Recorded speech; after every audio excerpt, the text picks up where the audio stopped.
Klaipėdos miesto jūrinės kultūros apdovanojimai Albatrosas.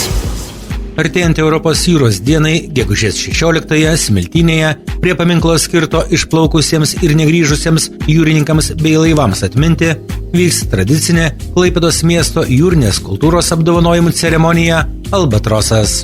Jos metu už reikšmingiausius praėjusių metų darbus jūrinės kultūros srityje apdovanojimai bus įteikti labiausiai to nusipelniusiems žmonėms bei organizacijoms. Į vieną iš Albatroso skulptūrėlės apdovanojimų pretenduoja Lietuvos jūrininkų sąjunga už sėkmingai įgyvendintą jūrinį socialinį projektą jūrinės tematikos stovyklą Myliu jūrą.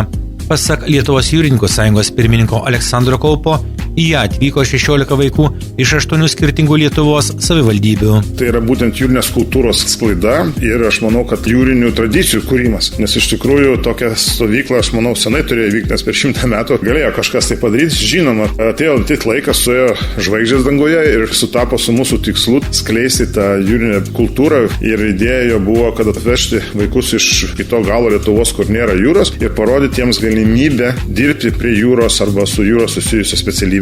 Nusprendėm, kad bus 16 vaikų iš įvairių Lietuvos miestų. Per visą savaitę jie turėjo 17 net edukacijų, susitikimų su jūrinės bendruomenės atstovais, su kapitonais, dalyvavo ekskursijose Krovos kompanijoje Klasko, lankytas jūrų muziejus, Suduvėje sudalyvavo išgyvenimo kambaryje, aplankė karinės jūrų pajėgas, ekskursija po uostą buvo, pairklavimo centre net, apsilankėt DFDS kelte, o visą tai vainikavo vaikai rinko šiukšles palei jūrą. Tai jiems irgi tas labai jiems patiko. Aleksandras Kaupas džiaugiasi, kad po stovyklos iš karto atsirado norinčių rinktis jūrinės specialybės.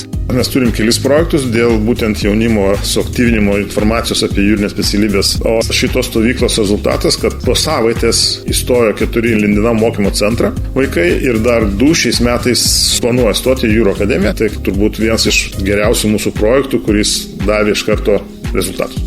Jūrinės tematikos stovykla Myliu jūrą vyks ir šią vasarą. Mūsų vienas iš planų tai yra atkurti jūrinės tradicijas. Manau, kad tai yra tiesiogiai susijęs su jūra. Tai ne tik tais jūrininkai, bet ir visa jūruomenė supažindinama. Ir mes šiais metais organizuojam tokią pat stovyklą. Apvažiavom daugiau negu 8 gimnazijas ir šiems metams rinkom vaikus. Mūsų vaikai, kurie dalyvavo praeitų metų stovyklai, buvo inauguruoti jūros ambasadoriais. Tikiuosi, kad jų vis daugės ir daugės. 50 ir daugiau vaikų išreiškė norą dalyvauti. Ir dabar baigiam atranką ir paskelbsim jiems, kurie dalyvaus šiais metais. Tikrai renkam vaikus, kurie nori dalyvauti ir kuriems įdomu, ras naujų draugų, pabendrauti galima ir kitose stovyklose. Čia būtent yra skirta visoms jūrų specialybėms. Taigi Klaipėdos miesto jūrinės kultūros apdovanojimą Albatrosas pretenduojančios Lietuvos jūrininkų sąjungos pirmininkas Aleksandras Kaupas.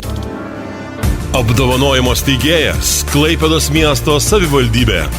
Apdovanojimus teikia Klaipėdos miesto savivaldybės meras įvertinęs jūrinių reikalų darbo grupės rekomendacijas.